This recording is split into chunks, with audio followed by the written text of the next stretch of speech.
Assalamualaikum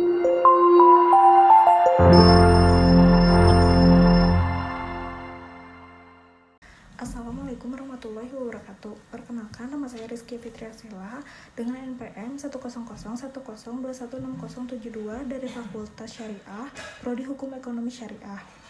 Di sini saya akan mempresentasikan hasil penelitian skripsi saya yang berjudul Tinjauan Hukum Islam terhadap ganti rugi akibat klausul memecahkan berarti membeli.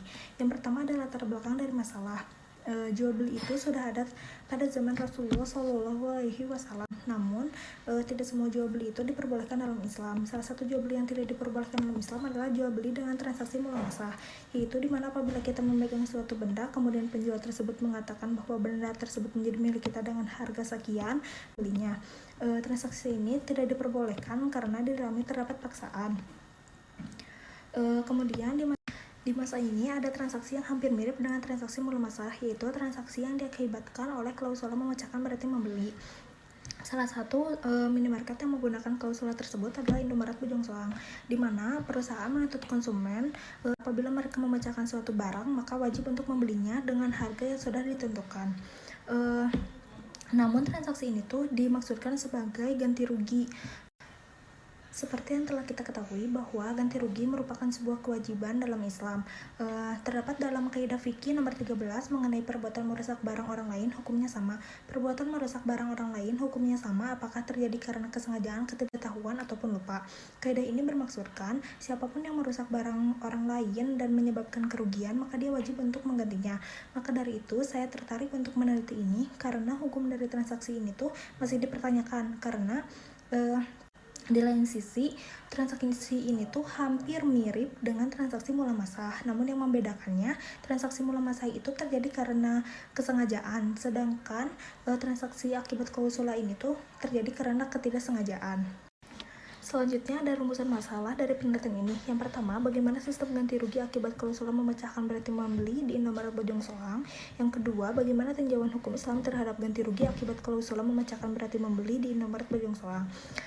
Kemudian ada tujuan dari penelitian. Yang pertama, untuk mengetahui sistem ganti rugi akibat klausul memecahkan berarti membeli di Indomaret Bojong Soang. Kemudian, untuk mengetahui tinjauan hukum Islam terhadap ganti rugi akibat klausul memecahkan berarti membeli di Indomaret Bojong Soang. Selanjutnya ada metode penelitian yang digunakan dalam penelitian ini. Yang pertama, jenis penelitiannya adalah penelitian lapangan atau field research. Kemudian ada sifat penelitian. Jenis penelitian ini bersifat deskriptif, yaitu menggambarkan suatu kejadian dengan secara mendetail. Selanjutnya ada sumber data. Sumber data dari penelitian ini didapatkan dari pertama data primer, yaitu melalui wawancara dengan pihak karyawan. Yang kedua ada data sekunder. Penelitian ini data sekundernya berasal dari buku-buku dan juga majalah, e-book dan lain-lainnya. Kemudian ada teknik pengumpulan data. Teknik pengumpulan data ini peneliti menggunakan wawancara dan juga observasi. Kemudian ada teknik analisis data. Peneliti mengumpulkan data-data tersebut lalu mengolahnya, sehingga penelitian ini dapat dipahami oleh diri sendiri maupun orang lain. Kemudian ada pembahasan dari penelitian. Yang pertama ada analisis sistem ganti rugi akibat klausul memecahkan berarti membeli di Indomaret Bojong Soang. Berdasarkan hasil wawancara dengan salah satu karyawan di sana, didapatkan fakta bahwa klausul memecahkan berarti membeli ini tuh hanya ada dalam peraturan perusahaan saja. Yang kedua, konsumen itu diwajibkan untuk mengganti barang tersebut sesuai dengan harga yang tercantum, baik barang yang mahal maupun barang yang relatif murah dengan cara membelinya.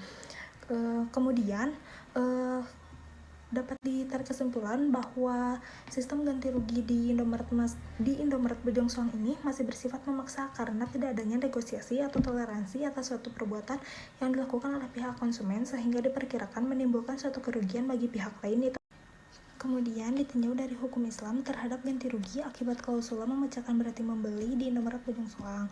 Apabila dilihat dari asas perjanjian dalam Islam, terdapat asas-asas yang belum terpenuhi. Yang pertama ada asas keadilan, yang kedua ada asas kebebasan kontrak, yang ketiga ada asas kerelaan, dan juga ada asas Alkitab. Kemudian apabila dilihat dari rukunan prinsip jual beli, terdapat pada syarat jual beli yang belum terpenuhi karena di sana dikatakan bahwa apabila melakukan suatu jual beli maka barang tersebut harus memiliki manfaat dan dapat dimanfaatkan. Sedangkan di sini manfaat dari barang tersebut sudah tidak ada. Kemudian apabila dilihat dari fatwa DSN MUI nomor 43 tahun 2004 tentang ganti rugi, bahwa yang menjadi sebuah ganti rugi itu yang harus dibayarkan adalah nilai realnya saja atau dari modal suatu barang tersebut. Kemudian ada kesimpulan dari penelitian ini. Yang pertama, pelaksanaan ganti rugi akibat klausul memecahkan berarti membeli di Indomaret Ujung Song ini sudah sesuai dengan ketentuan yang telah ditetapkan oleh perusahaan, di mana konsumen yang memecahkan barang atau merusak suatu barang diminta untuk mengganti rugi barang tersebut dengan sesuai dengan harga yang tertera pada label. Yang kedua, tinjauan hukum Islam terhadap ganti rugi akibat klausul memecahkan berarti membeli ini tidak diperbolehkan dalam Islam, namun pada klausulannya saja, karena di dalamnya masih terdapat paksaan. Namun dalam segi ganti rugi itu pelaksanaannya boleh-boleh saja dilakukan, akan tetapi harus sesuai dengan ketentuan yang telah ditetapkan dalam Islam. Sekian presentasi dari saya. Apabila ada kesalahan mohon dimaafkan. Wabillahi taufiq wal hidayah. Wassalamualaikum warahmatullahi wabarakatuh.